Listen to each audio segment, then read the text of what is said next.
What I'm saying is, if we prevent Elon from having a monopoly over industries that he's the most competent in, that he's the only person who can advance us as quickly as he's advancing us in, if we slow him down via regulation or we slow him down out of fear, it does not stop these things being made. Instead, they're going to be made by a different culture that we don't understand behind a technology wall who might weaponize these things against us.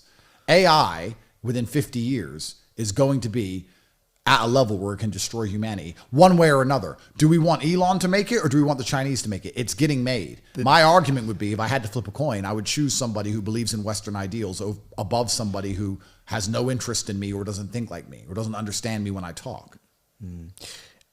I think either of those parties having that monopoly of control is a dangerous... Oh, no. There's no doubt about that. The thing is, how do you stop it?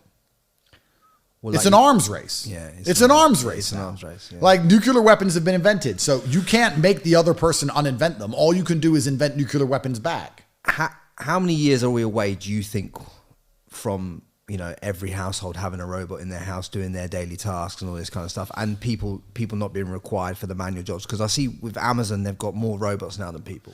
Yeah, the scary thing about that is that people are going to have to find work to do, because if you don't find work to do, you end up dead. Which is what these things that in the last few years, these population control mechanisms have been put in place for, right? Well, absolutely. They're trying to replace the workforce so they don't need the common man anymore. And once they don't need the common man, they become a useless eater. Yeah. And if you're a useless eater, if you're a person who needs to eat food, breathe oxygen, live somewhere, and you have a point of view, and you have an opinion, and you complain about the life you're living, and the government doesn't need you, you die. What's your opinion on Agenda 2030? I've only read part of it. And I'll be honest with you, the first half I read seemed pretty sensible to me. It didn't even seem that crazy. No, that's Project 2025 I'm confusing it with, I think. Yeah, Agenda 2030 is all about, population reduction? Population reduction, eating insects, all this kind of narrative. Well, yeah, that's exactly where we're headed. 15-minute cities. Of course.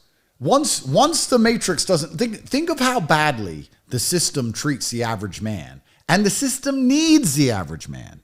Think of the fact that they inflate your currency, you can't afford a good lifestyle, you can't afford to buy a home, your woman doesn't respect you, your society isn't safe, there's drugs everywhere, you're not allowed an opinion online or you're going to go to jail, your government effectively hates you and ignores everything you say, you have no democratic choice. Think how much the system hates the average man that it needs. Imagine how the system will treat the average man that it doesn't need.